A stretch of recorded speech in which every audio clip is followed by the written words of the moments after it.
ಸರ್ವಧರ್ಮದ ಚಿಂತನೆಯನ್ನ ಮೊದಲು ನಾವು ತಿಳ್ಕೋಬೇಕಾಗ್ಯದ. ನಮ್ಮಲ್ಲಿ ಏನಾಗಿ ಬಿಟ್ಟದಂದ್ರ ಮೊಹಮ್ಮದ್ ಪೈಗಂಬರನ್ನ ಇಸ್ಲಾಂ ಧರ್ಮಕ್ಕೆ ಸೀಮಿತ ಮಾಡಿವಿ, ಬಸವಣ್ಣವ್ರನ್ನ ಲಿಂಗಾಯತ್ ಧರ್ಮಕ್ಕೆ ಸೀಮಿತ ಮಾಡಿವಿ, ಕನಕದಾಸರನ್ನ ಸಂಗೊಳ್ಳಿ ರಾಯಣ್ಣನ ಹಾಲ್ಮತಕ್ಕೆ ಸೀಮಿತ ಮಾಡಿವಿ, ವಾಲ್ಮೀಕಿ ಮಹರ್ಷಿಗಳನ್ನ ವಾಲ್ಮೀಕಿ ಸಮಾಜಕ್ಕೆ ಸೀಮಿತ ಮಾಡಿವಿ, ಡಾಕ್ಟರ್ ಬಿ ಆರ್ ಅಂಬೇಡ್ಕರ್ನ ದಲಿತ ಸಮಾಜಕ್ಕೆ ಸೀಮಿತ ಮಾಡಿವಿ. ಇವ್ರ್ಯಾರು ಒಂದು ಜಾತಿ ಸಮಾಜಕ್ಕಾಗಿ ಬಂದವರಲ್ಲ. ಇವರೆಲ್ಲ ಸರ್ವಧರ್ಮ ಸಮಾನತ್ವದ ಜಗತ್ತಿನ ಉದ್ಧಾರದ ಉದ್ಯೋಗವನ್ನು ಕೈಕೊಂಡು ಬಂದಿರತಕ್ಕಂತ ಜಗತ್ತಿನ ಶ್ರೇಷ್ಠ ಕಾಯಕ ಯೋಗಿಗಳು ಇವರೆಲ್ಲ. ನಮ್ಮ ಶಹಜಾನ್ ಡೊಂಗರ್ಗೋ ಸಾಹೇಬ್ರು ಹೇಳಿದ್ರಲ್ಲ, ಸಲಾಂ ಅಲೈಕುಂ ಅಂತ ಹೇಳಿ. ಬಸವಣ್ಣವರ ತತ್ವ ಇಸ್ಲಾಂ ಧರ್ಮದ ತತ್ವ ಏನು ಬೇರೆ ಇಲ್ಲ. ಶರಣು ಶರಣಾರ್ಥಿ ಅಂದ್ರ ಶರಣು ಶರಣು ಶರಣಾರ್ಥಿ ಅಂತ ಶರಣ ಹೇಳ್ತಾ ಇದ್ರು. ಸಲಾಂ ಅಲೈಕುಂ ಅಂದ್ರೆ ನಿಮಗೂ ಒಳ್ಳೇದಾಗ್ಲಿ, ಭಗವಂತ ನಿಮಗೂ ಒಳ್ಳೇದಾಗ್ಲಿ, ಎಲ್ಲ ಒಂದೇ ಇದು. ಸರ್ವಧರ್ಮದ ಚಿಂತನೆಯನ್ನ ನಾವು ಮೊದಲು ತಿಳ್ಕೋಬೇಕಾಗ್ಯದ. ನಾವು ಮೆಕ್ಕಾ ಮದೀನಾ ಅಂತಂದ್ರೆ ನಮ್ಮ ಇಸ್ಲಾಂ ಧರ್ಮದೊಳಗ ಜೀವನದೊಳಗೆ ಹೋಗ್ಕೋಬೇಕು. ಸಿಗ್ಗಾಂವ್ ತಾಲೂಕಿನ ಶಿಶುನಾಳ್ ಅಂತ ಒಂದು ಊರು ಬರ್ತದ. ಶಿಶುನಾಳ್ ಶರೀಫ್ ಸಾಹೇಬರ್ ಅಂತೇಳಿ ಇಸ್ಲಾಂ ಧರ್ಮದವ್ರು, 13 ವರ್ಷ ವಯಸ್ಸವ್ರಿಗೆ. ಆ ಭಾಗದೊಳಗೆ ನಡೆದಾಡುವ ದೇವರು ಬ್ರಾಹ್ಮಣ ಧರ್ಮದ ಗುರು ಗೋವಿಂದ ಭಟ್ರ ಅಂತಿದ್ರು. ಊರೊಳಗೆ ಹಾದು ಹೋಗ್ತಾ ಇದ್ರು. ಶರೀಫ ಪಾರಿವಾಳದ ಆಟ ಆಡಿಸ್ತಾ ಇದ್ದ. ಗೋವಿಂದ ಭಟ್ರಿಗೆ ಹಾದು ಬಿಡ್ತಾನ. ಯಾಕೆ ಹಾದೇವು ಅಂತ ಕೇಳಿದ್ರೆ, ಅಪ್ಪ ಗೊತ್ತಾಗ್ಲಿಲ್ರಿ ಹಾದೆ ಅಂತಂದಾಗ, ಯಾರು ನಿಮ್ಮಪ್ಪ ಅಂತ ಕೇಳಿದ್ರು ಗೋವಿಂದ ಭಟ್ರು. ಅವಾಗ ಇಸ್ಲಾಂ ಧರ್ಮದ ಶರೀಫ್ ಹೇಳ್ತಾನ, ನಿಮ್ಮನ್ನ ಕೇಳಿದ್ರ ಯಾಕೆ ಹಾದೆ ಅಂತಂದಾಗ ಗೊತ್ತಿಲ್ಲ ಅಂತ ಹೇಳಿದ್ರು. ಯಾರು ನಿಮ್ಮಪ್ಪ ಅಂತ ಕೇಳಿದ್ರ, ನಮ್ಮನ್ನ ಕೇಳಿದ್ರೆ ಸೃಷ್ಟಿ ಧರ್ಮ ಜನ್ಮ ಕೊಟ್ಟು ತಂದೆ ಹೆಸರು ಹೇಳ್ತೀವಿ. ಅದರ ಶರೀಫ್ ಹಂಗ ಹೇಳಿಲ್ಲ, ನಿಮ್ಮಪ್ಪನ ನಮ್ಮಪ್ಪಲ್ಲಿ ಏನ್ರಿ ಅಂದವ. ಅವಾಗ ಗೋವಿಂದ ಭಟ್ರ ಅಂತಾರ, ಅಲ್ಲೋ ಇಂತ ಅಸಡ್ಡೆ ಉತ್ತರ ಕೊಡ್ತೀವಿ ಅಂತೇಳಿ ರಟ್ಟಿ ಹಿಡ್ಕೊಂಡು ಕರ್ಕೊಂಡು ಹೋಗಿ ಮನೆಗೆ ಹೋಗಿ ತಂದೆ ಇಮಾಮ್ ಸಾಬ್ರ ಎದುರಿಗೆ ನಿಲ್ಲಿಸ್ತಾರ. ಇಮಾಮ ನಿನ್ನ ಮಗ ಹಿಂಗ್ ಉತ್ತರ ಕೊಡಕತ್ತೇನಲ್ಲೋ ಅಂತಂದಾಗ ಇಮಾಮ್ ಸಾಬ್ರು ಶರೀಫನನ್ನು ಹೊಡಿಲಿಕ್ಕೆ ಹೋಗ್ತಾರ. ಅವಾಗ ನಡೆದಾಡುವ ದೇವರು ಗುರು ಗೋವಿಂದ ಭಟ್ರ ಅಂತಾರ, ಇಮಾಮ ನಿನ್ನ ಮಗನ ಹೊಡಿಬೇಡ, ನಿನ್ನ ಮಗ ಹೇಳಿದ್ದು ಸತ್ಯದ ಅಂದ್ರು.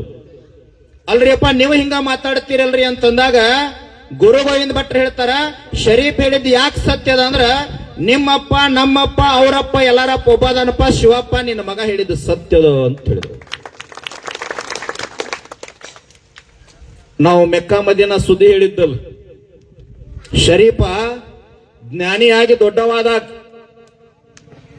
ನಾ ಮೆಕ್ಕಾ ಮದೀನಕ್ಕೆ ಹೋಗಿ ಬರ್ತೇನೆ ಅಂತ ಹೇಳ್ತಿದ್ದವ.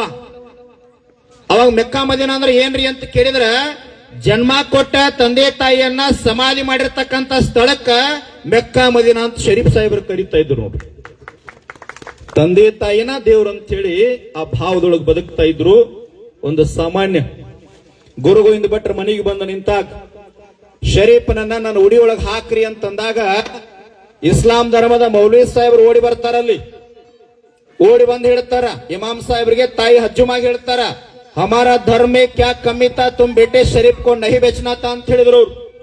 ನಮ್ಮ ಧರ್ಮದೊಳಗೆ ಏನು ಕಡಿಮೆ ಅದ, ಗುರು ಗೋವಿಂದ ಭಟ್ರ ಉಡಿಯೊಳಗ ಮಗನನ್ನ ಹಾಕಿದಿ ಅಂತಂದ್ರ ನಮ್ಮ ಧರ್ಮದ ವ್ಯಕ್ತಿ ಹೊರಗೆ ಹೋದಂಗ ಆಗ್ತದ ಅಂತೇಳಿ ಮೌಲ್ವಿ ಸಾಹೇಬ್ರು ಹೇಳಿದಾಗ ಶರೀಫ್ ಸಾಹೇಬ್ರ ತಾಯಿ ಹಜ್ಜುಮಾ ಹೇಳ್ತಾಳ, ಜರಾ ತುಂಬಿ ಸಮಜಾವೋ ಇಸ್ಕೋ, ಉಸ್ಕೋ ಜೋಡ್ಕೆ ಏಕ್ ಪಲ್ ಬಿ ರಹತಿ ನಹಿ ಅಂತೇಳಿ. ಇರುವಂತ ಒಂದ ಮಗ ಅದ, 8 ವರ್ಷಗಳ ತರುವಾಯ ಒಂದು ಮಗ ಜನನಾಗ್ಯದ. ಆ ಮಗುವನ್ನ ಗುರುವಿನ ಉಡ್ಯಾಗ ಹಾಕಿದಿ ಅಂತಂದ್ರ ಮತ್ ಬಂಜಿ ಅಂತ ಕರ್ಸ್ಕೋಬೇಕಾಗ್ತದಂತ ತಾಯಿ ಹೇಳಿದಾಗ ಇಮಾಮ್ ಸಾಬ್ರು ಹೇಳ್ತಾರ, ಈ ಭಾಗದೊಳಗೆ ನಡೆದಾಡು ದೇವ್ರವ್ರು ಕಾದರಿಶಿಗೆ ಬೇಡ್ಕೊಂಡು ಹಡದಿವಿ. ಬೇಡದ ಗುರು ವರ ಕೊಟ್ಟ, ನೀವು ಮನಿ ಮಗ ಅಲ್ಲ ಜಗದ ಮಗ ಆಗಿ ಬೆಳಗ್ತಾನಂತೇಳಿ ಆಶೀರ್ವಾದ ಐತಿ. ಅದರಂಗ ನಾವು ನಡಿಬೇಕಾಗ್ಯದ. ಗುರುವಿನ ಉಡ್ಯಾಗ ಹಾಕೊಂಡಂತ ಉಡಿಯೊಳಗೆ ಹಾಕಿ ಬಿಡ್ತಾರ. ಎಲ್ಲಿದರಿ ಧರ್ಮ?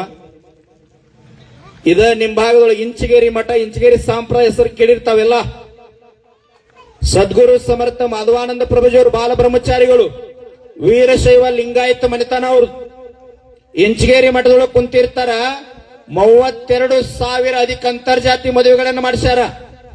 ಯಾರೋ ಒಬ್ರು ಕೇಳಿದ್ರ, ಅಲ್ರಿ ಅಪ್ಪ ಜಗತ್ತೆಲ್ಲ ಬೆಳಕು ಹಚ್ಚಿದ್ರಿ, ನಿಮ್ ಮನಿ ಏನು ಸುಟ್ಟುಕೊಂಡಿರಿ ಅಂತ ಕೇಳಿದ್ರು. ಹೌದಪ್ಪ ಸರಿಯದ ಅಂದ್ರು. ವೀರಶೈವ ಲಿಂಗಾಯತ ಮನೆತನದ ಮಾಧವಾನಂದ ಪ್ರಭುಜಿಯವರು ತಮ್ಮ ಮನೆತನದ ಮೊಮ್ಮಗಳಾಗಿರ್ತಕ್ಕಂಥ ಕಾಳಮ್ಮನನ್ನ ಕರೀತಾರ. ಇಸ್ಲಾಂ ಧರ್ಮದ ಆದಮ್ ಸಾಬನ್ ಅಲ್ಲೇ ಕರೀತಾರೆ, ಇಬ್ಬರಿಗೂ ಮದುವೆ ಮಾಡಿಸ್ತಾರೆ. ಎಲ್ಲಿ ಅದರಿ ಜಾತಿ? ಎಲ್ಲಿ ಅದ? ಬಹಳ ಜನ ಮಾತಾಡ್ತಿರ್ತಾರ, ಆ ಧರ್ಮ ಈ ಧರ್ಮ, ಆ ಜಾತಿ ಈ ಜಾತಿ. ನಾವೇನ್ ಅಪ್ಲಿಕೇಶನ್ ಹಾಕಿ ಕೊಟ್ಟಿರ್ತೀವಿ? ಹುಟ್ಟಿದ ಧರ್ಮವನ್ನ ಗೌರವ ಮಾಡಬೇಕು, ಅನ್ಯ ಧರ್ಮವನ್ನ ಟೀಕಾ ಮಾಡಬಾರ್ದು. ಹುಟ್ಟಿದ ಧರ್ಮ ನಮ್ಮದು ಶ್ರೇಷ್ಠ, ನನ್ನ ಧರ್ಮ ನಾನು ಗೌರವ ಕೊಡಬೇಕು. ಆದ್ರೆ ಅನ್ಯ ಧರ್ಮವನ್ನು ಎಂದೂ ಕೂಡ ಬೈಬಾರದು, ಅನ್ಯ ಧರ್ಮವನ್ನು ಟೀಕಾ ಮಾಡಬಾರ್ದು. ಹೇಳಿದ್ರಲ್ಲ ನಮ್ಮ ಹಫೀಜ್ ಮೊಹಮ್ಮದ್ ಅವರು ಎಷ್ಟು ಸುಂದರವಾಗಿ ಮಾತನಾಡಿದ್ರ ಅಂತಂದ್ರ, ನಮ್ಮ ಹಿಂದುತ್ವದ ಶಾಸ್ತ್ರ ಪುರಾಣ ಗ್ರಂಥಗಳನ್ನು ಅಧ್ಯಯನ ಮಾಡಿದ ರೀತಿ ಹೇಳಿದ್ರು ಅವರು. ಕರ್ಮ ಯಾರನ್ನೂ ಬಿಟ್ಟಿಲ್ಲ, ಕೆಟ್ಟದ ಮಾಡಬೇಡ್ರಿ, ಅನ್ಯಾಯ ಮಾಡಬೇಡ್ರಿ, ಮೋಸ ಮಾಡಬೇಡ್ರಿ, ಕಣ್ಣೀರ್ ಹಾಕ್ಸ್ಬೇಡ್ರಿ, ಮತ್ತೊಬ್ಬರ ಗೋನ್ ಮುರಿಬೇಡ್ರಿ, ಅದು ಪಾಪ ನಿಮಗೆ ಹತ್ತದ ಅಂತ ಹೇಳಿದ್ರು ಅವ್ರು. ಹೆಂಗದರಿ? ಕುರಾನ್ದೊಳಗೆ ಎಲ್ಲೋ ಒಂದಿಷ್ಟು ನಾನು ಕೇಳಿ ಹೇಳ್ತೀನಿ, ಬಿಸ್ಮಿಲ್ಲಾ ರೆಹಮಾನ್ ಇ ರಹೀಮ್ ಅಂತ ಹೇಳ್ತದ. ತಪ್ಪು ಮಾಡುದಲ್ಲ, ತಪ್ಪು ಮಾಡವನಿಗೆ ಸಹಕಾರ ಕೊಟ್ಟರು ಸಹಿತ ತಪ್ಪು ಅಂತ ಹೇಳ್ತದ ಕುರಾನ್. ಶಬ್ದದೊಳಗೆ ಏನಾರ ತಪ್ಪಿದ್ರೆ ಕ್ಷಮಾ ಮಾಡ್ರೆ ಏನಾರು ಹೇಳ್ತಿರ್ತೀನಿ ಸಾಹೇಬ್ರ. ಹಾ, ಎಲ್ಲೋ ಒಂದಿಷ್ಟು ಕೇಳಿ, ಧರ್ಮ ವ್ಯಕ್ತಿಗತ ಧರ್ಮ ಅಲ್ಲ, ಸಂಸ್ಕಾರಯುತ ಧರ್ಮ ಆಗಬೇಕಾಗ್ಯದ, ಮಾನವೀಯತೆ ಧರ್ಮ ಆಗಬೇಕಾಗ್ಯದ. ಅದಕ್ಕ ಬಸವಣ್ಣ ಹೇಳ್ಯಾನ, ಕಲ್ಲು ದೇವರು ದೇವರಲ್ಲ, ಮಣ್ಣು ದೇವರು ದೇವರಲ್ಲ, ಮರದಿಂದ ಮಾಡಿದ ದೇವರು ದೇವರಲ್ಲ, ಪಂಚಲೋಹಗಳಿಂದ ಮಾಡಿದ ದೇವರುಗಳು ದೇವರಲ್ಲ, ಸೇತು ಬಂದ ರಾಮೇಶ್ವರ, ಗೋಕರ್ಣ, ಕೇದಾರ ಮುಂತಾದ ಪುಣ್ಯಕ್ಷೇತ್ರಗಳಿರ್ತಕ್ಕಂಥ ದೇವರುಗಳು ದೇವರಲ್ಲ. ತನ್ನ ತಾನರಿತು ತಾನಾರೆಂದು ತಿಳಿದೊಡೆ ತಾನೇ ದೇವ ನೋಡ, ಪ್ರಮಾಣ ಕೂಡಲ ಸಂಗಮ ದೇವ ಅಂತ ಅದನ್ನ ಸಿದ್ಧಾರೂಢರು ಹೇಳ್ತಾರೆ. ಅಹಂ ಬ್ರಹ್ಮಾಸ್ಮಿ, ಅಯಮಾತ್ ಬ್ರಹ್ಮ, ಪ್ರಜ್ಞಾನಾಂ ಬ್ರಹ್ಮ, ತತ್ವಮಸಿ ತತ್ವಮಸಿ ಅಂತ ಹೇಳ್ತದೆ. ನೀನ ದೇವರದೆ ಅಂತ ಜಗತ್ ಹೇಳ್ತದ. ಆದ್ರೆ ಇಂಚಗೇರಿ ಅಧ್ಯಾತ್ಮ ಸಂಪ್ರದಾಯದ ಬಾಲ ಬ್ರಹ್ಮಚಾರಿ ಮಾಧವಾನಂದ ಪ್ರಭುಜಿಯವರು ಒಂದ ಮಾತಿನೊಳಗೆ ಹೇಳ್ತಾರ, ದೇವರಂದ್ರ ಏನಂತ ತುಂಬಿದ ಸಭೆಯೊಳಗೆ ಕೇಳಿದಾಗ ಸರ್ವಧರ್ಮ ಸಮಾನತ್ವದ ಚಿಂತನೆ ಮಾತನ್ನ ಹೇಳ್ತಾರ. ನೀವು ಯಾವ ಧರ್ಮದವರಲ್ಲ, ಜಾತಿಯವರಲ್ಲ, ಮತದವರಲ್ಲ, ಪಂಥದವರಲ್ಲ, ಗೋತ್ರದವರಲ್ಲ, ಸೂತ್ರದವರಲ್ಲ, ಹೆಣ್ಣು ಅಲ್ಲ, ಗಂಡು ಅಲ್ಲ, ತಾವೆಲ್ಲರೂ ಕೂಡ ಶುದ್ಧ ಚೈತನ್ಯ ಆತ್ಮ ಸ್ವರೂಪದವರಿದ್ದೀರಿ. ಮಣ್ಣು ಬಿಟ್ಟು ಹೆಂಗ ಮಡಿಕೆ ಮಾಡ್ಲಿಕ್ಕೆ ಬರೋದಿಲ್ಲೋ, ನಿಮ್ಮನ್ನು ಬಿಟ್ಟು ದೇವರಲಿಕ್ಕೆ ಸಾಧ್ಯ ಇಲ್ಲ. ನಿಮ್ಮ ಒಳಗ ದೇವರದಾನೆ, ನೀವೆಲ್ಲ ದೇವರಾಗಿ ಹೋಗ್ತೀರಿ ಅಂತ ಹೇಳ್ತಾರೆ. ಮತ್ತು ನಾವು ಏನಾಗಕತ್ತೀವಿ? ಧರ್ಮದ ಸಾರ ಏನದ? ಆಚರಣೆ ಮಾಡೋದ್ರೊಳಗೆ ಒಂದಿಷ್ಟು ಕಡಿಮೆ ಆಗಲಿ, ಪೂಜೆ ಮಾಡೋದ್ರೊಳಗೆ ಕಡಿಮೆ ಆಗಲಿ, ನಮಾಜ್ ಮಾಡೋದ್ರೊಳಗೆ ಕಡಿಮೆ ಆಗಲಿ, ಆದ್ರ ನಡ್ಕೊಳ್ಳೋದ್ರೊಳಗೆ ಜಾಗೃತ ಆಗಲಿ. ಎರಡು ಸಣ್ಣ ಮಾತುಗಳು ನೆನಪು ಮಾಡಿಕೊಡ್ತೀನಿ. ಇದು ಕಲಿಯುಗ ಅದ. ಮೊನ್ನೆ ಸಾಹೇಬ್ರ ನಮ್ಮ ಬೆಳಗಾವಿ ಜಿಲ್ಲೆ ಸಿಟಿ ಒಳಗೆ ಕಟ್ಟಿ ಅಂತೇಳಿ ಒಬ್ಬ ಕಂಡಕ್ಟರ್ ಅವ ಜನ್ಮ ಕೊಟ್ಟ ತಾಯಿಯನ್ನ, 79 ವರ್ಷದ ತಾಯಿಯನ್ನ, ಜನ್ಮ ಕೊಟ್ಟ ತಾಯಿಯನ್ನ ಮಧ್ಯರಾತ್ರಿ 1 ಗಂಟೆಕ ಬೆಳಗಾವಿಯಿಂದ ಕಾಕ್ತಿಗುಡದೊಳಗೆ ತಂದ ನೆಲಕ್ಕೆ ನುಗ್ಗಿಸಿ ಹೋಗ್ತಾನಂದ್ರೆ ಎಲ್ಲಿ ಹೊಂಟದ ಧರ್ಮ? ದಾವಣಗೆರೆ ಜಿಲ್ಲೆಯೊಳಗೆ 1 ತಿಂಗಳಿಂದ ನಡೆದ ಘಟನೆ ಇದು. ತಂದೆ ತೀರ್ಕೊಳ್ಳುತ್ತಾನ, 80 ವರ್ಷದ ತಂದೆ, 76 ವರ್ಷದ ತಾಯಿ. ಒಬ್ಬ ಮಗ ಆಸ್ಟ್ರೇಲಿಯಾದೊಳಗದಾನ, ಇನ್ನೊಬ್ಬ ದಕ್ಷಿಣ ಆಫ್ರಿಕಾದೊಳಗದಾನ. ಫೋನ್ ಮಾಡ್ರಿ ತಂದೆ ತೀರ್ಕೊಂಡಾನಂತ ಯಾರೋ ಇಂಥವ್ರ ಹತ್ರ ಹೇಳಿದ್ರ, ಫೋನ್ ಮಾಡಿದ್ರೆ ಇಬ್ರು ಮಕ್ಕಳು ಮಾತಾಡ್ಕೊಳ್ತಾರ. ಇವಾಗ ತಂದೆ ತೀರ್ಕೊಂಡಾನ, ನೀನ್ ಹೋಗು, ನಾಳೆ ತಾಯಿ ತೀರ್ಕೊಂಡಾಗ ನಾನು ಹೋಗ್ತೀನಿ ಅಂತ ಹೇಳ್ತಾರ. ತಂದೆ ತಾಯಿ ಶರೀರವನ್ನು ಹಂಚ್ಕೊಳ್ಳಿಕ್ಕತ್ತಾರ. ಎಲ್ಲಿ ಅದರಿ ಧರ್ಮ?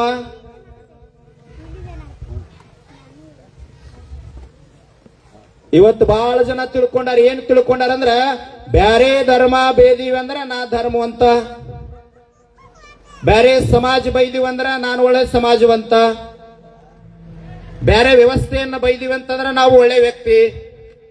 ಯಾರು ಕೊಟ್ಟಾರ ಹಕ್ಕು ಬೈಲಿಕ್ಕೆ? ತಿಳ್ಕೋಬೇಕು. ಅದಕ್ಕ ಮಹಾತ್ಮರ ಕಾಲಜ್ಞಾನ ಬಹಳ ಚಂದ ಬರೆದಿಟ್ಟು ಹೋಗ್ಯಾರ. ಇಲ್ಲಿ ಬಿದ್ದಿವಂತರು ಮಕ್ಕಳಿರ, ಭೂಮಿ ಎದ್ದೆದ್ದು ಬಡದೀತು ಮಕ್ಕಳಿರ, ಹದ್ದು ಕಾಗಿ ಹರ್ಕೊಂಡು ತಿನ್ನುವ ದಿನಮಾನಗಳು ಬರ್ತಾವ ಬಲು ಎಚ್ಚರ, ರೊಕ್ಕದ ಗಡಿಗೆ ಹೊತ್ತೊಯ್ಯುವಾಗ ಬಿಕ್ಕಿ ಬಿಕ್ಕಿ ಎತ್ತಿರೋ ಮಕ್ಕಳಿರ ಅಂತ ಹೇಳ್ತದ. ಶಟಸ್ಥಲಜ್ಞಾನಿ ಉಳುವಿ ಚೆನ್ನ ಬಸವಣ್ಣವ್ರು ಹೇಳ್ತಾರ, ಉಳುವಿಯ ಚೆನ್ನನು ಕಲಿಯುಗದೊಳಗೆ ಹುಟ್ಟಿ ಬರುವಾಗ ಜೊಳ್ಳ ಜೊಟ್ಟೆಲ್ಲ ಹಾರಿ ಹೋಗಿ ಗಟ್ಟಿ ಕಳಷ್ಟ ಉಳಿತಾವಂತ ಹೇಳ್ಯಾರ. ಅತನೇಶ್ವರಿಗಳು, ಮೊಹಮ್ಮದ್ ಪೈಗಂಬರು, ಆಂಜನೇಯನ ಆಶೀರ್ವಾದದಿಂದ ಕೋವಿಡ್ದೊಳಗ ನಿಮಗ ನಮಗ ಏನೂ ಆಗ್ಲಾರ್ದ ಜೀವಂತ ಇದೀವಿ ಅಂದ್ರೆ ನಾವೆಲ್ಲ ಗಟ್ಟಿ ಕಾಳದೀವಿ. ಬೇಡಬೇಕು, ಏನು ಬೇಡಬೇಕು? ಅವರು ಕುಡಿದು ಎಲ್ಲಾ ಜನ ಆನಂದವಾಗಿರುವಂಗ ಮಾಡಪ್ಪ, ಕನ್ನಡ ನಾಡಿನ ಎಲ್ಲಾ ಜನ ಆನಂದವಾಗಿರುವಂಗ ಆಗ್ಲಿ ಅಂತೇಳಿ ಬೇಡ್ಕೋಬೇಕಾಗ್ಯದ. ಸಮಯ ಬಹಳ ಆಗ್ಯದ, ನಾ ಏನ್ ಮಾತನಾಡಂಗಿಲ್ಲ. ಇನ್ನೂ ಅಪ್ಪವ್ರು ಮಾತಾಡೋರ್ದಾರ, ಒಂದು ಮಾತೇಳಿ ನನ್ನ ಮಾತು ಮುಗಿಸ್ತೇನೆ. ನಮ್ಮ ಹಳಿ ಪದ್ಧತಿಯನ್ನು ನಾವು ಮರಿಬಾರ್ದು. ಗುರು ಅನ್ನೋ ಬಹಳ ದೊಡ್ಡವದ. ಯಾಕೆ ಮೊಹಮ್ಮದ್ ಪೈಗಂಬರನ ಒಂದು ಧರ್ಮ ಸಮಾಜಕ್ಕೆ ಸೀಮಿತಗೊಳಿಸಬೇಡ್ರಿ ಅಂತಂದ್ರ, ಮೊಹಮ್ಮದ್ ಪೈಗಂಬರ್ ಒಂದು ಮನಿ ಒಳಗೆ ಹೋಗಿ ಕುಂತಿರ್ತಾರ, ಕಟ್ಟಿ ಹೊರಗೆ. ಅವ್ರ ಅನುಯಾಯಿ ಅವ್ರ ಜೊತೆನ ಕುಂತಿರ್ತಾನ. ಅವರ ಧರ್ಮ ಪತ್ನಿ ಮನಿಯೊಳಗೆ ಗ್ಯಾಸ್ ಹಚ್ಚಲಿಕ್ಕೆ ಹೋಗಿರ್ತಾರ. ಗ್ಯಾಸ್ ಬ್ಲಾಸ್ಟ್ ಆಗಿ ಆ ಧರ್ಮ ಪತ್ನಿ ಅಂದ್ರ ಅನುಯಾಯಿ ಹೆಂಡತಿಗೆ ಮೈ ತುಂಬ ಬೆಂಕಿ ಹತ್ತಿರ್ತದ. ಅವಾಗ ಮೊಹಮ್ಮದ್ ಪೈಗಂಬರ್ ಅನುಯಾಯಿನೂ ಸುಮ್ಮನಾಕೊಂಡಿರ್ತಾನ, ಮೊಹಮ್ಮದ್ ಪೈಗಂಬರ್ ಸುಮ್ಮನಾಕೊಂಡಿರ್ತಾರ. ಕೊನೆ ಕೇಳ್ತಾರ ಅವ್ರು, ಅಲ್ಲಪ್ಪ ನಿನ್ ಹೆಂಡತಿಗೆ ಬೆಂಕಿ ಹತ್ತದ, ಮೈ ತುಂಬ ಸೀರಿ ದಗ ದಗ ಉರಿಲಿಕ್ಕತ್ತದ, ಹೋಗಿ ಆರ್ಸಲ್ಲ ಅಂತಂದಾಗ ಅವ ಅನುಯಾಯಿ ಹೇಳ್ತಾನ, ಅಲ್ರಿ ಅಪ್ಪ ಜಗತ್ತನ್ನ ಉದ್ಧಾರ ಮಾಡ್ತಕ್ಕಂಥ ಜ್ಞಾನಿ ನೀವ ಸುಮ್ ಕೂತೀರಿ, ನಾ ಯಾಕೆ ಹೋಗಿ ಆರಿಸ್ಲಿ ಅಂದವ. ಗುರುವಿನಿಂದಲೇ ಭಕ್ತಿ, ಗುರುವಿನಿಂದಲೇ ಮುಕ್ತಿ, ಗುರುವಿನಿಂದಲೇ ಸಹಜ ಪರಮೇಶ್ವರ ಪ್ರಾಪ್ತಿ. ಗುರುದೇವ ನಿನ್ನ ಹೊರಿತು ಅನ್ಯ ದೇವರು ಯಾಕೆ ಅನ್ನುವಂಗ ಗುರುವನ್ನ ಅಂದ್ರ ಮಹಾತ್ಮನ ನಂಬಿಯಪ್ಪ ಅಂತಂದ ಸರಿ ಆಯ್ತಪ್ಪ ಅನ್ನೋದ್ರೊಳಗೆ ಬೆಂಕಿ ಒಳಗಿಂದ ಆರಿತ್ತಂತ. ಅದಕ್ಕಾಗಿ ನಾ ಯಾಕೆ ಹೇಳಿದೆ ಅಂತಂದ್ರ, ಬಸವಣ್ಣವ್ರನ್ನ, ರಾಯಣ್ಣ, ಕನಕದಾಸರನ್ನ, ಚೆನ್ನಮ್ಮನನ್ನ, ವಾಲ್ಮೀಕಿ ಮಹರ್ಷಿಗಳನ್ನ, ಅಂಬೇಡ್ಕರ್ರನ್ನ ಒಂದೊಂದು ಸಮಾಜಕ್ಕೆ ನಾವು ಸೀಮಿತ ಮಾಡಾಕತ್ತೀವಿ. ಈ ಸಮಾಜಕ್ಕೆ ಸೀಮಿತ ಮಾಡೋದು ಯಾವಾಗ ಬಿಡ್ತೀವಿ ಅವಾಗ ಸರ್ವಧರ್ಮ ಆನಂದ ಇರ್ಲಿಕ್ಕೆ ಸಾಧ್ಯ. ನಾವು ಎಲ್ಲರೂ ರೈತರದೀವಿ, ಕಾಯಕ ಯೋಗಿಗಳದೀವಿ. ಹಳಿ ವೃತ್ತಿಯನ್ನು ನಾವು ಯಾರು ಕೂಡ ಮರಿಬಾರ್ದು. ಒಂದು ಸಣ್ಣ ಮಾತನ್ನು ಹೇಳ್ತೀನಿ. ಅವರು ಕೊಡದಂತಹ ಗ್ರಾಮದಿಂದ ಒಬ್ಬ ಕಟಿಂಗ್ ಮಾಡೋ ವ್ಯಕ್ತಿ ಇದ್ದವ. ನದಿ ದಾಟಿ ಆ ಕಡೆ ನಾಗನೂರ್ ಅಂತ ತಿಳ್ಕೋರಿ, ನಾಗನೂರ್ ಗ್ರಾಮಕ್ಕೆ ಕಟಿಂಗ್ ಮಾಡಕ್ ಹೋಗಿದ್ದವ. ಸಾಹೇಬರ ಒಂದು ಲಾಟ್ರಿ ಟಿಕೆಟ್ ತಗೊಂಡಿದ್ದ. ಈ ಲಾಟ್ರಿ ಟಿಕೆಟ್ ಎಲ್ಲರೂ ಸರಿಯಾದ ಜಾಗದಾಗ ಬಚ್ಚಿಡಂತೇಳಿ ಹೆಂಡತಿ ಕೈಯಾಗ ಕೊಟ್ಟಿದ್ದ.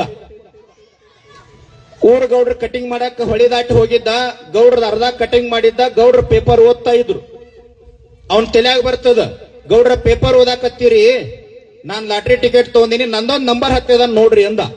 ಅರ್ಧ ಕಟಿಂಗ್ ಮಾಡಿದ್ದ. ಗೌಡ್ರ ಪೇಪರ್ ನೋಡಿದ್ರೊಳಗೆ ಕೊನೆ ಪುಟದೊಳಗೆ ಒಂದು ನಂಬರ್ ಹತ್ತೇ ಬಿಟ್ಟಿತ್ತು. 50 ಲಕ್ಷ ರೂಪಾಯಿ ಹತ್ತಿತ್ತು. ಕಟಿಂಗ್ ಅರ್ಧ ಮಾಡಿದ್ನಲ್ಲ, ಡಬ್ಬಿ ಕತ್ತಿ ಬಟ್ಲ ಎಲ್ಲ ತೆಗೆದು ಹಾಕಿ ಚಾವಿ ಹಾಕೊಂಡ. ಗೌಡ್ರಂದ್ರು, ಅಲ್ಲೂ ಅರ್ಧ ಕಟಿಂಗ್ ಮಾಡಿ ಪೂರ್ತಿ ಮಾಡಲ್ಲ ಅಂತಂದಾಗ ಅವಂದ, ಗೌಡ್ರಂದು ನೀವು ಒಂದೂರಿಗೆ ಶ್ರೀಮಂತರು, ನನಗ 50 ಲಕ್ಷ ಎತ್ತದ, ನಿಮಕ್ಕಿಂತ ದೊಡ್ಡ ಶ್ರೀಮಂತನ ಏನ್ ಮಾಡುದಿಲ್ಲ ಒಂದು. ಎಲ್ಲಾ ಡಬ್ಬಿ ಬಗಲಾಗಿ ಹಿಡ್ಕೊಂಡ ದೋಣಿ ಒಳಗ್ ಕುಂತ ನದಿ ಮಧ್ಯದೊಳಗ್ ಬಂದು ಕೂಡ್ಲಿ ಅವನ್ ತಲೆಯಾಗ ಬರ್ತದ, ಇಲ್ಲಿ ಮಟ್ಟ 5 ರೂಪಾಯಿ 10 ರೂಪಾಯಿ ಕಾಯ್ಕ ಮಾಡ್ತಾ ಇದ್ದೆ, 50 ಲಕ್ಷ ಎತ್ತದ, ಬಹಳ ದೊಡ್ಡ ಶ್ರೀಮಂತ ನಾನ. ಇನ್ನ ಈ ಡಬ್ಬಿ ಏನ್ ಮಾಡೋದು ಅಂತ ನದ್ಯಾಗ ಬಿಟ್ಟ. ಮನೆಗೆ ಬಂದ, ಹೆಂಡತಿ ಎದುರಿಗೆ ಕರೆದು ತೈ ತೈ ತೈ ಅಂತ ಕುಣಿಲಿಕ್ಕತ್ತ. ಯಾಕ್ರಿ ಅಂದಳು, 50 ಲಕ್ಷ ರೂಪಾಯಿ ಲಾಟ್ರಿ ಹತ್ತದ, ಆ ಲಾಟ್ರಿ ಟಿಕೆಟ್ ಎಲ್ಲಿ ಇಟ್ಟಿ ತಗೊಂಡ್ ಬಾ ಅಂದಳು. ಅಂದ ಆಕೆ ಅಂದಳು, ನಿಮ್ಮ ಡಬ್ಬಿ ಎಲ್ಲಿ ಇಟ್ಟಿರಿ ಅಂದಳು. ಯಾಕಂದ, ಬದುಕಿನೊಳಗ ಎಷ್ಟೇ ಕಷ್ಟ ಬಂದ್ರು ನೋವು ಬಂದ್ರು ಸಹಿತ ನೀವು ಕೂಡ ಮರೆಯಂಗಿಲ್ಲ, ನಾನು ಮರೆಯಂಗಿಲ್ಲ. ಅನ್ನ ಹಾಕಿದ ಡಬ್ಬಿ ಐತದು. ಆ ಡಬ್ಬ್ಯಾಗ ಪೇಪರ್ ಕೆಳಗಿಟ್ಟಿನ್ರಿ, ಎಲ್ಲಿ ಅದ ಡಬ್ಬಿ ಅಂದ್ರು. ಎಲ್ಲಿ ಹೋಗಿತ್ರಿ ಡಬ್ಬಿ? ಬಿಳ್ಕೋರಿ ಅವರು. ನಾವೆಲ್ಲ ರೈತಾಪಿಗಳದೀವಿ. ಕೊನೆ ಒಂದು ಸಾಲಿ ನಿಮ್ಮ ಬದುಕಿನ ಮಾತು, 82 ರೂಪಾಯಿ ಸಕ್ಕರೆ ಆಗ್ಯದ. ಯಾಕ್ರಿ? ಬಹಳ ಜನ ಅದನ್ನ ಮಾತಾಡ್ರಿ ಅಂತ ಹೇಳ್ಯಾರ ನನಗೆ. ಅದನ್ನ ಹೇಳಕತ್ತೀನಿ ಅಜ್ಜ, ನಿನ್ನ ಮೀಸಿ ಬೆಳೆದಂಗೆಲ್ಲ ರೇಟ್ ಬೆಳೆದ ರೈತ ಭಾರಿ ಉದ್ಧಾರ ಆಕ್ಕನ. ಏನ್ ಮಾಡೋದು? ಈ ಸಾರಿ ಗುರ್ಲಾಪುರದೊಳಗ ನಮ್ಮ ಹೋರಾಟ ಧರ್ಮ, ಜಾತಿ, ಪಂಥ, ಪಕ್ಷ ಎಲ್ಲವನ್ನ ಮೀರಿ ರೈತನ ಅನ್ನದಾತನ ಹೋರಾಟ ಇರ್ತದ. ನಿಮ್ಮೆಲ್ಲರ ಕಾಲಿಗೆ ಬಿದ್ದು ಬೇಡ್ಕೊಳ್ತೀನಿ, ಇಲ್ಲಿ ಏನ್ ಕೂಡಿರಲ್ಲ, ಸಾವಿರ ಜನ ಕರ್ಕೊಂಡು ಬರೀ. ನಾವೊಂದು ಟನ್ ಕಬ್ಬಿಗೆ ಬಿಲ್ ಎಷ್ಟು ಕೇಳೋರದೀವಿ ಅಂದ್ರ 6,500 ರೂಪಾಯಿ ಕೊಡ್ಬೇಕಂತ ಕೇಳೋರದು. 82 ರೂಪಾಯಿ ಸಕ್ಕರೆ ಹೋಗ್ಯದ, ಯೂರಿಯಾ ಏರಿಯದ, MSP, ಇಥೆನಾಲ್, FRP ಎಲ್ಲವನ್ನು ಅದ. ಈಗ ಮುಂದಿನ ತಿಂಗಳು 23ನೇ ತಾರೀಕು ಕೇಂದ್ರದ ಸಚಿವರಾಗಿರ್ತಕ್ಕಂಥ ಪ್ರಹ್ಲಾದ್ ಜೋಶಿ ಅವ್ರ ಮನೆಗೆ ಸನ್ಮಾನ್ಯ ಚುನಪ್ಪ ಪೂಜಾರಿ ನಮ್ಮೆಲ್ಲ ರೈತ ಮುಖಂಡರ ನೇತೃತ್ವದೊಳಗ 1,00,000 ರೈತರನ್ನ ತಗೊಂಡು ಅವ್ರ ಮನೆಗೆ ಮುತ್ತಿಗೆ ಹಾಕೋದೇವಿ. ಯಾಕ ನಮ್ಮ ವೈಯಕ್ತಿಕ ಸ್ವಾರ್ಥಕ್ಕಾಗಿ ಅಲ್ಲ, 31 ಜಿಲ್ಲೆಗಳ ರೈತರಿಗೆ ಕಬ್ಬಿಗೆ ಒಳ್ಳೆ ಬೆಲೆ ಸಿಗಲಿ ಅಂತ ಹೇಳಿ.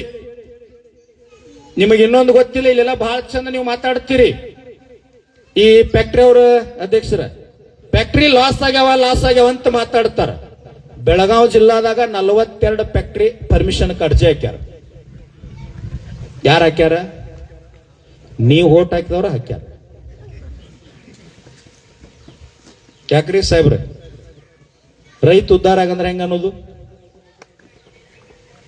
ಫ್ಯಾಕ್ಟ್ರಿ ನುಕ್ಸಾನ್ ಹಾಕವ್ರಿ, 50 ರೂಪಾಯಿ ಕೊಡಂಗಿಲ್ಲ, ಫ್ಯಾಕ್ಟ್ರಿ ಬಂದ್ ಮಾಡ್ತೀವಿ, ನಾವು ಫ್ಯಾಕ್ಟ್ರಿ ಚಾಲೂ ಮಾಡಂಗಿಲ್ಲ. ಹೋದ ವರ್ಷ ಗುರ್ಲಾಪುರ ಹೋರಾಟ ಚಲೋ ಆದಾಗ ಹೇಳಿದವ್ರು. ಇನ್ನೊಂದು ಫ್ಯಾಕ್ಟ್ರಿ ಕಟ್ತೀವಿ ಅಂತ ಅರ್ಜಿ ಹಾಕ್ಯಾರ ಸರ್ಕಾರಕ್ಕ. ಆದ್ರೆ ಎಷ್ಟು ಲಾಭ ಅದ ಅದರಿಂದ?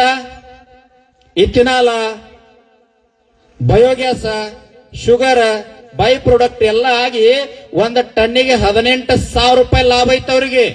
ನಿಮಗೆ 300 ರೂಪಾಯಿ ಕೊಡಕ್ 9 ದಿನ ರೋಡ್ ಮ್ಯಾಗ ಕುಣಿಸ್ಯಾರ. ನಾವು ಸಾಯಂಕಾಲ ಬಂದ ಕೂಡಲೇ ಸಾಹೇಬ್ರ ಹಲಿಗೆ ಹಿಡದ ರನಾಲಿಗೆ ಹಿಡದ ಜೈ ಅಂದ್ ಯಾರ ಇರ್ಲಿ, ನಮಗೆ ಯಾರು ಸಂಬಂಧ ಇಲ್ಲ. ಬಿಜೆಪಿನೂ ಸಂಬಂಧ ಇಲ್ಲ, ಕಾಂಗ್ರೆಸ್ನು ಸಂಬಂಧ ಇಲ್ಲ, ಜೆಡಿಎಸ್ ಸಂಬಂಧ ಇಲ್ಲ, ಯಾವ ರಾಜಕೀಯ ಪಕ್ಷನೂ ಸಂಬಂಧ ಇಲ್ಲ. ಅವ್ರು ಕುಡ್ದಾಗ ದಂಡಿಗೆ ಮನಿ ಚಲೋ ಆಗ್ತಾರ. ಮುಗಿ ಮನಿ ತಕ ಮನಿ ಮಾಲಕ್ ಯಾರಪ್ಪ ಅಂದ್ರ ನಾನ, ಎಲ್ಲಿ ಮಠ ಗಾಡ್ಯಾಗ ಕೂತ್ ಹೋಗು ಮಠ. ಹಿಂಗ ಇರ್ಬೇಕು, ಯಾವ್ದು ನಂದ್ ಅನ್ನಬಾರ್ದು. ಇಬ್ರು ಮೌಲ್ಯಗಳಿಗೆ ತಮ್ಮೆಲ್ಲರ ಜೋರಾದ ಚಪ್ಪಾಳೆ ಮೂಲಕ ಧನ್ಯವಾದ ಸಲ್ಲಿಸ. ನಾ ಬಹಳಷ್ಟು ವೇದಿಕೆ ಮ್ಯಾಗ ಭಾಗವಹಿಸೀನಿ. ಅದರ ನಮ್ಮ ಹಫೀಜ್ ಮೊಹಮ್ಮದ್ ಅವ್ರು ಇವತ್ತು ಮಾತಾಡಿದ ಮಾತು ಹೆಂಗಿತ್ತಂದ್ರ, ಅಂತವ್ರೊಂದು 100 ಜನ ಮೌಲ್ಯಗಳ ಕರ್ನಾಟಕದೊಳಗ ಆದ್ರಂದ್ರೆ ಎಂದೂ ಕೂಡ ಜಾತಿ ಧರ್ಮದ ಜಗಳ ಹತ್ತಂಗಿಲ್ಲ, ನನಗೆ ವಿಶ್ವಾಸ ಅದ. ಇಂಥವ್ರು ಬೇಕು. ಹೆಂಗ ಮಾತಾಡಿದ್ರು? ಕರ್ಮ ಪಾಪ ಮಾಡಬೇಡ್ರಿ, ಕೆಟ್ಟ ಮಾಡಬೇಡ್ರಿ, ಮೋಸ ಮಾಡಬೇಡ್ರಿ, ಅನ್ಯಾಯ ಮಾಡಬೇಡ್ರಿ. ಮ್ಯಾಗ ಭಗವಂತ ಅಲ್ಲಾ ನೋಡ್ತಿರ್ತಾನ. ನೀವು ಭಗವಂತ ಅಂತೀರಿ, ದೇವ್ರ ಅಂತೀರಿ, ಗುರು ಅಂತೀರಿ, ನಾವು ಪ್ರವಾದಿ ಅಂತೀವಿ, ಎಲ್ಲಾ ಒಂದೇ ಅದ ಅಂತ ಹೇಳಿದ್ರಲ್ಲ. ಏಕ್ ಅಲ್ಲಾ ಹಜಾರ್ ನಾಮ್ ಅನ್ನುವಂತ ಸಾಧನೆಯನ್ನು ತೋರಿಸಿದ್ರು. ಶರೀಫ್ ಕೊನೆಯದಾಗ ಒಂದ ಮಾತಾಡೋಣ, ಹುಟ್ಟಿದ್ದು ಹೊಲಿ ಮನಿ, ಬಿಟ್ಟು ಹೊಂಟು ಕಾಯಿ ಮನಿ. ಎಷ್ಟಿದ್ದಾರೆ ಏನಿದು? ಖಾಲಿ ಮನಿ. ವಸ್ತಿ ಇರುವ ಮನಿ, ಗಸ್ತಿ ತಿರುಗುವ ಮನಿ, ಶಿಸ್ತಿಲಿರುವ ಶಿವನ ಮನಿ ಅದ. ಇದನ್ನು ಶೌದ ಮನಿ ಮಾಡಿಕೊಳ್ಳಾರ್ದ ಮಹಾತ್ಮರ ಮನಿಯನ್ನ ಮಾಡಿಕೊಂಡು ಗುರುವಿನ ಸ್ಮರಣೆಯನ್ನ ಮಾಡ್ತಾ ಇದ ಜನ್ಮದೊಳಗೆ ನಮ್ಮ ನಿಮ್ಮೆಲ್ಲರ ಜನ್ಮವನ್ನು ಮುಕ್ತ ಮಾಡಿಕೊಳ್ಳೋಣ ಅಂತೇಳಿ ನನ್ನೆರಡು ಮಾತುಗಳನ್ನು ತಮ್ಮೆಲ್ಲರ ಪಾದಕರ್ತ.